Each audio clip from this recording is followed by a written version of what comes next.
بسم اللہ الرحمن الرحیم۔ السلام علیکم ناظرین، میں بیرسٹر احتشام امیر الدین آج 1 جنوری سن 2025 کے پہلے ویلاگ کے ساتھ آپ کی خدمت میں حاضر ہوں۔ سن 2024 ختم شد ہوا، ماضی کا تاریخ کا حصہ بن گیا۔ It is a part of history now. 2024 میں پاکستان میں ہونے والی اہم پولیٹیکل ڈیولپمنٹس پہ گفتگو میں نے کی آپ سے اس یوٹیوب چینل کے ذریعے۔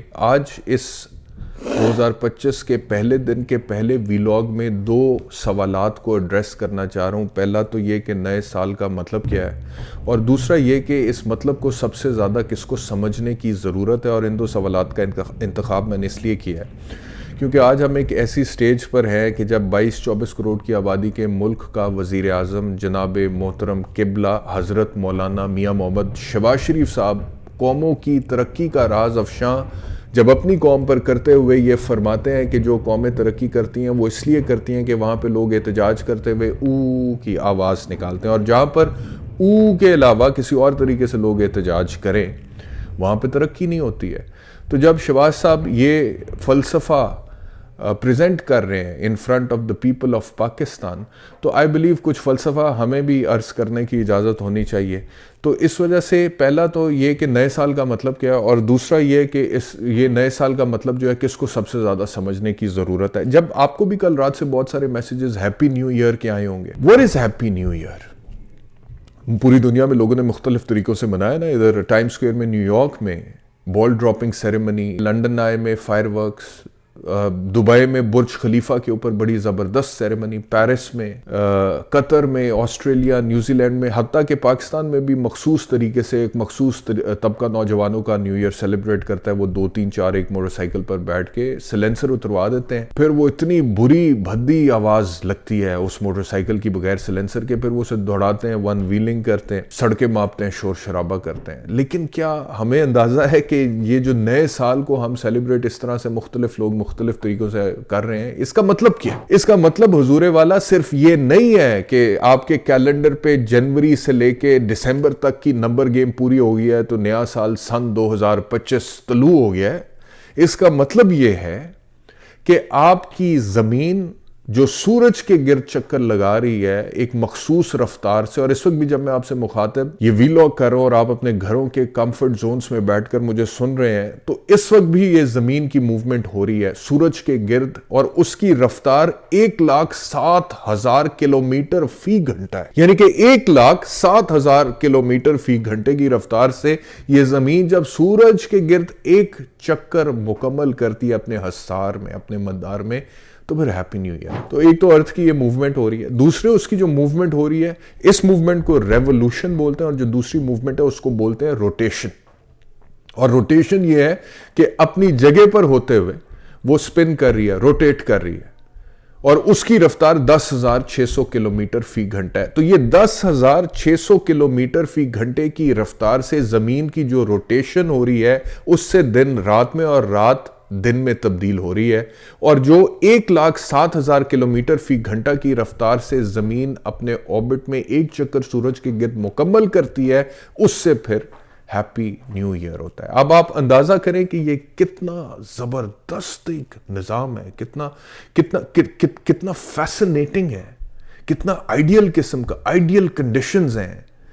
یہ نظام جو ایک خاص ہی آربٹ میں زمین گھومتی چلی جا رہی ہے سورج کے گرد، اور اس گھومنے کے ساتھ ساتھ ٹریول کرے وہ پھر اپنی جگہ پر ہوتے ہوئے بھی روٹیٹ کر رہی ہے، جس کی وجہ سے ہمیں دن ملتا ہے، رات ملتی ہے، اور پھر موسم ملتے ہیں، گرمی، سردی، خزاں، بہار، یہ سب کچھ ہوتا ہے۔ اور چھوڑ دیجئے ابھی کائنات کی وسعت کو، the concept of multiverses جو ایسٹرو فزسسٹ آپ کو بتاتے ہیں، اور اس کے بعد ہماری کائنات، اور اس کائنات کے اندر trillions and trillions of galaxies, اور trillions and trillions of galaxies میں trillions and trillions of solar systems, اور ان trillions and trillions of solar systems میں سے ایک سولر سسٹم کا ایک ستارہ جو کہ ہمارا سورج ہے، اور اس کے گرد گھومنے والے کئی سیارے جن میں سے ایک ہماری زمین ہے، جب وہ اپنی موومنٹ پوری کر رہی ہے تو 1 سال مکمل ہو رہا ہے اور ہیپی نیو ایئر آ رہا ہے۔ اب ایک طرح سے دیکھا جائے تو یہ جو زمین کی موومنٹ ہے اراؤنڈ دا سن، اور یہ جو ہمارا سولر سسٹم ہے، یہ ایک بہت بڑا فنومنا ہے، لیکن تھوڑا سا آپ زوم آؤٹ کریں تو یہ بھی کوئی خاص بڑا فنومنا نہیں ہے۔ یعنی کہ کائنات وسیع اتنی ہے، اتنی وسعت ہے، یعنی کہ ہماری تو حیثیت اوقات یہ ہے کہ ہم زمین کے ایک چھوٹی سی جگہ پہ کوئی ایک کنال اپنے نام کروا کے یا 10 مرلے کروا کے چودھری بن جاتے ہیں. یا زمین جس میں اس وقت اقوام متحدہ کے نمبرز کے مطابق تقریباً 195 ملک ہیں بشمول ریاست فلسطین. اس کے ایک ملک کے کوئی وزیر مشیر بن کے ہم بہت بڑی کوئی 30 مار خاں بن جاتے ہیں. لیکن اس زمین کی جو اوور آل حیثیت اس سولر سسٹم میں، اور اس سولر سسٹم کی حیثیت اس گیلیکسی میں، اور اس گیلیکسی کی حیثیت اس یونیورس میں، اور یونیورس کے بعد اب ملٹی ورسز کا جو کانسیپٹ ہے، یہ اندازہ کر سکتے ہیں اس وسعت کا. آپ سوچ سکتے ہیں کہ ہم کیا ہیں. مطلب کہ زمین کی اپنی، وہ کارل سیگن نے، میں پہلے بھی کئی دفعہ کہہ چکا ہوں، جب اس نے کہا it is just a mote of dust suspended in a sunbeam and everybody that you ever heard of lived out their lives on this mote of dust suspended. یعنی کہ ہوا میں معلق یہ ریت کا ذرہ جس پہ سورج کی ایک کرن پڑتی ہے، اور اس کے اندر آپ کو نظر آ رہا ہے وائجر 1 نے جب اس کی تصویر دی تھی، اس چھوٹے سے ریت کے ذرے پر 6 ارب کلومیٹر سے وہ کیمرہ دکھا رہا ہے، چھوٹے سے ریت کے ذرے کے اوپر every super star, politician, every preacher of morals, and every king and peasant and everybody that you have ever heard of lived out their lives. اور وہ چلا گیا، اور اس کے بعد کوئی نام و نشان نہیں. وڈا جڑا بھی آئے، کوئی سکندر، فرعون، نمرود، کوئی ڈکٹیٹر. تو کہنے کا مقصد یہ ہے، ایک طرح سے دیکھا جائے تو جتنا سسٹمیٹکلی یہ چل رہا ہے نظام سارا، اس میں اتنی پرفیکٹ کنڈیشنز کسی ایک سپیشیز کے لیے پیدا ہو جانے کا مطلب یہ ہے کہ اس سپیشیز کی بڑی اہمیت ہے. اور قرآن پاک میں اللہ رب العزت اشرف المخلوقات تو کہہ رہے ہیں انسان کو. لیکن ایک دوسرے زاویے سے دیکھا جائے تو اس انسان کو اس چیز کا احساس بھی ہونا چاہیے کہ میرے لیے بڑی پرفیکٹ کنڈیشنز، بڑا ایک نظام بنایا گیا، لیکن اس کا مطلب یہ نہیں ہے کہ میں اپنی اوقات سے ہی باہر ہو جاؤں یا اپنی حیثیت سے. زمین وہ جو مٹی کا ایک ذرہ ہے اس کائنات کے سامنے، اس میں کسی ایک ملک کی پاورفل پوزیشن پر بیٹھ کر میں صحیح اور غلط میں مطلب بھول جاؤں، اچھائی یا برائی کا مطلب بھول جاؤں، یا طاقت کے نشے میں اتنا اندھا ہو جاؤں کہ میں کہوں میں ہی میں ہوں، اور میں چاہوں تو دنیا ادھر کی ادھر، ادھر کی ادھر. کچھ بھی نہیں کر سکتے آپ. You are just a fraction of a moment on this mote of dust suspended in a sunbeam. زمین کی اپنی اوقات یا زمین کی اپنی حیثیت، مطلب کہ بگ بینگ، سائنس آج ایک اندازے سے بتاتی ہے کہ 13.8 ارب سال پہلے بگ بینگ ہوا تو گیلیکسیز بن گئیں، ان گیلیکسیز میں سولر سسٹمز بن گئے. اس سولر سسٹم میں یہ زمین تقریباً کوئی 4.5 ارب سال، سائنس کا ایک محتاط اندازہ ہے کہ یہ بن گئی تھی. اب 4.5 ارب سال پہلے بقول سائنس کے پیدا ہونے والی زمین پر کئی سٹیجز گزری ہیں کہ جب کسی ایک سٹیج پہ یہ بالکل ہی آگ کا گولا تھی، لیویبل نہیں تھی. پھر کسی ایک سٹیج پہ یہ برف کا گولا تھی، آئس ایج تھی پوری زمین پہ. پھر کسی ایک سٹیج پہ یہ ہیبیٹیبل ہوئی، اس کے اندر لیونگ لائف جو ہے وہ پیدا ہوئی، اور پھر وہ ڈفرنٹ فارمز لیتی چلی گئی. اور پھر آج سے 65 million years ago the science tells you that it was the age of dinosaurs. جیسے آج انسان ہومو سیپین زمین پر راج کر رہا ہے، حکومت کر رہا ہے.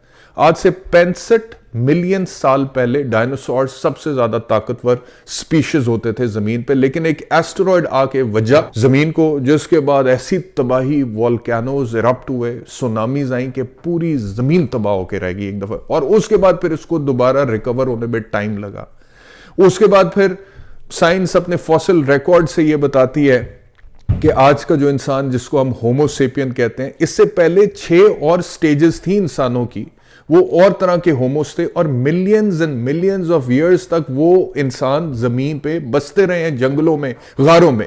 اور یہ انسان جو آج تقریباً کوئی 8 ارب کے قریب پوری دنیا میں، جس میں سے 22-24 کروڑ پاکستان میں رہتے ہیں، جس کو ہومو سیپین بولتے ہیں، اس کا ابھی تک فوسل ریکارڈ یہ بتاتا ہے کہ یہ 3 لاکھ سال پہلے آیا زمین پہ. اس سے پہلے یہ نہیں تھا. اور 3 لاکھ سال میں بھی اس کی اپنی ایک ایوولوشن ہوئی ہے، ہیومن ڈیولپمنٹ ہوئی ہے، کہ پہلے برین کا سائز چھوٹا تھا، اب برین کا سائز بڑا ہے. پہلے اوور آل سائز ہائٹ زیادہ تھی یا بونز زیادہ وائڈ تھیں، اب تھوڑی کم ہوئی، بیچ میں بالکل ہی کم ہو گئی، اب پھر سے تھوڑی بہتر. اس طرح کی کئی باتیں یہ بتاتی ہے سائنس آپ کو، اگر آپ پڑھیں اس کو. تو یہ جو انسان ہے یہ تو 3 لاکھ سال پہلے. پہلی بات جو میں آپ سے کہہ رہا تھا کہ کائنات میں زمین کی اوقات، اس زمین پہ مختلف سٹیجز، ان سٹیجز میں سے ایک سٹیج جس میں سے انسان آج سے پہلے کا 6 مختلف طرح کا، اور پھر ان کا ایکسٹنکٹ ہونا، اور اس کے بعد اس انسان کا 3-1 لاکھ سال پہلے. اب ان 3-1 لاکھ سالوں میں ایک لمبا عرصہ تو یہ انسان بھی غاروں میں، جنگلوں میں. اور اللہ تعالیٰ قرآن مجید میں بھی ایک آیت کا مفہوم کچھ اس طرح سے ہے کہ تم پہ زمانے میں ایک وقت ایسا بھی تھا کہ جب تم کوئی قابل ذکر شے نہ تھے. کوئی قابل ذکر شے. تو جو انسان ہومو سیپین غاروں میں، جنگلوں میں رہتا ہوگا، پتوں سے جسم ڈھانپتا ہوگا، یہ شاید اسی کی طرف اشارہ ہو کہ تم پر زمانے میں ایک وقت ایسا بھی تھا کہ جب تم کوئی قابل ذکر شے نہ تھے. اور اس کے بعد حضرت آدم علیہ السلام کا ظہور یا سلسلہ پیغمبری جو شروع ہوا، اور پھر 1,24,000 پیغمبر، اور اس کے بعد پھر خدا کا پیغام اور سب کچھ، وہ ساری باتیں بعد کی ہیں. اور اس سے پہلے انسان ریکارڈ بتاتا ہے، تاریخ بتاتی ہے، ہسٹری بتاتی ہے کہ ایک طویل دور تک جنگلوں میں رہ رہا تھا. تو یہ ایک وہ دور. اچھا، اس دور میں نکلا، آگے آیا تو تھوڑا سمجھدار ہونا شروع ہوا. وہ پریمیٹیو ایج سے نکل کے ایگریکلچر کا زمانہ، کہ جب اس نے یہ پھول بوٹے، کیاریاں، یہ گندم اگانا شروع کر دی، کھانا شروع کر دیا، جسم کو ذرا بہتر طریقے سے ڈھانپنا شروع کر دیا. ٹھیک ہے، اس میں سے نکلا تو اگلی سٹیج میں چلا گیا. اب یہ جو ڈیفرنٹ سٹیجز آف ایوولوشن ہے، جس میں پہلے پریمیٹیو سوسائٹی، پھر وہ ہے جی ایگریکلچر آ جاتا ہے، اس کے بعد پھر انڈسٹریلائزیشن، اور پھر وہ کمیونزم وغیرہ کے، لیکن میں اس کے اندر نہیں جا. تو اب جب اس انسان کو تھوڑی تھوڑی سی عقل آنا شروع ہوئی ہے تو مختلف سویلائزیشنز اس نے بنانا شروع کی. اور مختلف سویلائزیشنز میں مطلب کہ ہم تو اس ایک سویلائزیشن کا بھی مکمل طریقے سے سوچیں، احاطہ نہیں کر سکتے. بدھا کا ایک دور تھا. بدھا جو بدھزم کا فاؤنڈر ہے، سدھارتھ جو ایک پرنس ہوتا تھا، اس کا ایک قدیم دور. وہ چندر موریہ گپتا کا ایک دور تھا، اشوکا کا ایک دور تھا، انڈس ویلی سویلائزیشن کا پورا ایک دور تھا. آپ ٹیکسلا جائیں، موہنجو داڑو جائیں، آپ کو پتہ لگے گا وہ بھی ایک سویلائزیشن تھی، دور تھا. وہ وہاں سے تھوڑی سی چیزیں بہتر ہوئیں. قدیم مصر، قدیم یونان، قدیم ہندوستان، قدیم چین، بڑی بڑی سیولائزیشنز رچ قسم کی گزری ہے.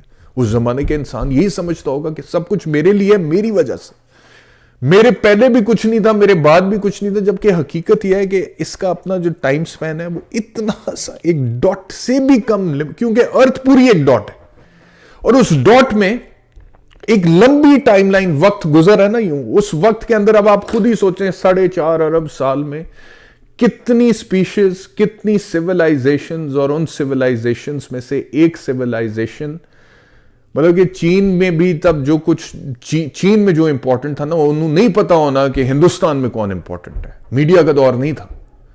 انہوں نہیں پتا ہونا کہ یورپ وچ کیڑا چودھری بیٹھے، یا امریکہ تو خیر ابھی 450 سال پہلے ڈسکور ہوا ہے، اس سے پہلے امریکہ امیجن ڈسکور ہی نہیں ہوا. تو کہنے کا مقصد یہ ہے کہ یہ اتنی میسوپوٹومیا، یہ قدیم سیولائزیشنز جتنی بھی ساری ہیں، وہ بڑے بڑے آئے یہاں پہ کلگیوں والے، خود کو چودھری بادشاہ کہنے والے، گزر گئے، چلے گئے، پتہ بھی نہیں، نام و نشان بھی نہیں. بڑے بڑے وہ سلطنت، وہ آگے تھوڑا مزید آگے آ جائے تو یہ ابھی حالیہ تاریخ کی بات کر لیں تو سلطنت عثمانیہ، سلطنت مغلیہ، اس سے پہلے بنو امیہ، بنو عباس، تغلق، غوری، ایوبی، خلجی، کون کون نہیں آیا آپ مجھے بتائیں. کدھر گئے؟ چلے گئے، فارغ ہو گئے. تو کہنے کا مقصد یہ ہے کہ اتنی بڑی ٹائم لائن ہے، اس اتنی بڑی، پہلے تو زمین کی سے باہر بہت بڑی ٹائم، پہلے تو زمین سے باہر بہت بڑی ٹائم لائن. اس ٹائم لائن میں زمین کی کوئی اوقات نہیں. پھر آپ زمین پہ آ جائیں تو زمین میں بہت بڑی ٹائم لائن ہے، اور اس ٹائم لائن میں آپ کے دور کی کوئی اوقات نہیں. تو آپ کس چکر میں بیٹھے ہیں بھائی جان، منہ بنا کے کہ میں چودھری ہوں، یا میں ڈکٹیٹر ہوں، یا جو میں چاہوں گا وہی ہوگا، یا اس سے پہلے بھی کچھ نہیں اور اس کے بعد بھی کچھ نہیں. کس چکر؟ تو اس چیز کو سمجھیے. انسان کی اہمیت کو سمجھنا ضروری ہے، اور اس کو سمجھتے ہوئے انسان کی حیثیت کو سمجھنا بھی ضروری ہے اس زمین میں، اس کائنات پہ. اور اس کو اگر آپ سمجھیں گے تو آپ کو پتہ لگے گا کہ ایک تو آپ کو مطلب کہ انسان کا تو ویژن اتنا نیرو ہے کہ پاکستان میں بسنے والا پاکستانی انسان پاکستان سے باہر ہارڈلی سوچ سکتا ہے. اس کے لیے جو کچھ ہے پاکستان ہی ہے, پاکستان میں ہو رہا ہے. لیکن آپ یہ زوم آؤٹ کریں, یہ سپیس سے آپ دکھاتے ہیں نا, آپ کو پوری زمین دکھا دیتے ہیں, سپیس سٹیشن سے وہ کیمرہ مارتے ہیں, پوری زمین ایسے یہ گولا, اتنا بڑا گولا آپ کو نظر آتے. وہ سائنٹسٹ, وہ جو ایسٹروناٹس ہیں, وہ کہتے ہیں اوپر جا کے ہمیں احساس یہ ہوتا ہے کہ نیچے اوپر سے ہم دیکھ رہے ہیں تو یہ اتنا سا ایک گولا, یہ سب کا یہی گھر ہے, اور اس کے اوپر ٹیریٹریز بنا کے کوئی کسی کو مار رہا ہے, کوئی کسی کو قتل کر رہا ہے, کوئی کسی کو اٹھا رہا ہے. یہ ملکوں کی وہ بات کرتے ہیں. اور پھر ایک ملک میں دیکھ لیں ہم آپس میں کس طرح سے تفریق میں ڈلے میں اور کیا سمجھتے ہیں خود کو, اور کس طرح دوسروں انسانوں کو ٹریٹ کرتے ہیں. اور پھر یہ کرتے کرتے مائکرو لیول پہ محلے, گلی, یونین کاؤنسل تک چلتا ہے, کھاتا ہے ایسا ہی. تو جو خود کو چودھری سمجھتا ہے نا, میں تو اس نتیجے پہ پہنچا ہوں, چاہے وہ یونین کاؤنسل کا, محلے کی, گلی کا چودھری خود کو سمجھتا ہے, چاہے وہ ملک کا, صوبے کا یا ملک کا چودھری خود کو سمجھتا ہے, چاہے وہ دنیا کا چودھری خود کو سمجھتا ہے, وہ جہالت میں رہتا ہے. کیونکہ یہ چودھر بھی اور یہ چودھر کے انڈر زندگی گزارنے والے بھی, یہ سب ایک فریکشن آف اے مومنٹ ہے, گزر جانا ہے سب کچھ. تو کوشش یہی کرنی چاہیے کہ یہ جب گزر ہی جانا ہے تو اس کا اچھے طریقے سے گزار لیں, کوئی خدا خوفی سے گزار لیں, کوئی خدا کے بتائے ہوئے اصولوں کے مطابق رحم دلی سے گزار لیں, مطلب کہ ایک دوسرے کا احساس خیال کر کے گزار لیں, ایک دوسرے کی عزت کر کے گزار لیں, ایک دوسرے کے حقوق کا خیال کر کے گزار لیں, ایک دوسرے کو رائٹس دے کے گزار لیں, ایک دوسرے کو رسپیکٹ دے کر گزاریں, ایک دوسرے کو یہ سمجھ کر کہ جس طرح میں ایک انسان اس وقت یہاں پر زندگی گزاروں, اللہ نے مجھے موقع دیا ہے, وہ اسی طرح دوسرا بھی انسان ہے, یہ سمجھ کے گزار لیں تو کتنی بہتر چیزیں ہو سکتی ہیں. لیکن انفارچونیٹلی اتنا شیلو ہے انسان, اور اتنی شیلو سوچ ہے, اور خاص طور پہ وہ انسان جو کسی عہدے پر جا کر بیٹھ جاتا ہے تو طاقت کے نشے میں آ جاتا ہے, اتنا شیلو ہو جاتا ہے کہ وہ پھر سمجھتا ہے کہ یار میں میرا ہی دور, میرے آگے بھی کچھ نہیں تو میرے پیچھے بھی کچھ نہیں. واقعی آگے پیچھے نہ اس سے آپ کی جو ٹائم لائن ہے, نہ آپ اس سے پہلے کچھ تھے, نہ آپ اس کے بعد کچھ ہوں گے. اسی اتنی سی ٹائم لائن میں آپ کو موقع دیا گیا کہ بیٹا اپنا رول ڈیفائن کر لو, کیا کرنا چاہتے ہو اپنی زندگی کے ساتھ. جو لیگیسی چھوڑ جائیں گے اس اتنی سی ٹائم لائن میں, وہی آپ کو ڈیفائن کرے گی, اسی کے مطابق ججمنٹ ہے, وہی آپ کا امتحان ہے. تو نئے سال کے اوپر میرے خیال میں میں نے تو مطلب کہ اسی سوچ کے ساتھ نئے سال کا آغاز کیا ہے, اور اکثر یہی سوچتا ہوں. تو یہی میں اپنے ویورز کے ساتھ شیئر کرنا چاہ رہا تھا. اور ایک آخری ایڈوائز جو نیو ایئر پہ میں اپنے ویورز کو دینا چاہتا ہوں, جو میں اپنے اوپر امپلیمنٹ کرتا ہوں, وہ یہ ہے کہ میں سمجھتا ہوں کہ میں اپنے بارے میں یہ اکثر سوچتا بھی ہوں اور کہتا بھی ہوں اپنے قریب لوگوں کو, that I am intelligent enough to understand that I am very average until I keep becoming a better version of myself. یعنی کہ جتنی دیر تک آپ زندہ ہیں, آپ کی ترقی, آپ کی امپروومنٹ, آپ کے ارتقاء کا عمل جاری رہنا چاہیے, ادروائز آپ بالکل ایوریج بن جائیں گے. So you should be intelligent enough to understand that you are very average until you keep becoming a better version of yourself and you keep learning new things. اسی کے ساتھ اجازت دیجیے, انشاءاللہ دوبارہ ملاقات ہوگی. اپنا خیال رکھیے. اللہ حافظ.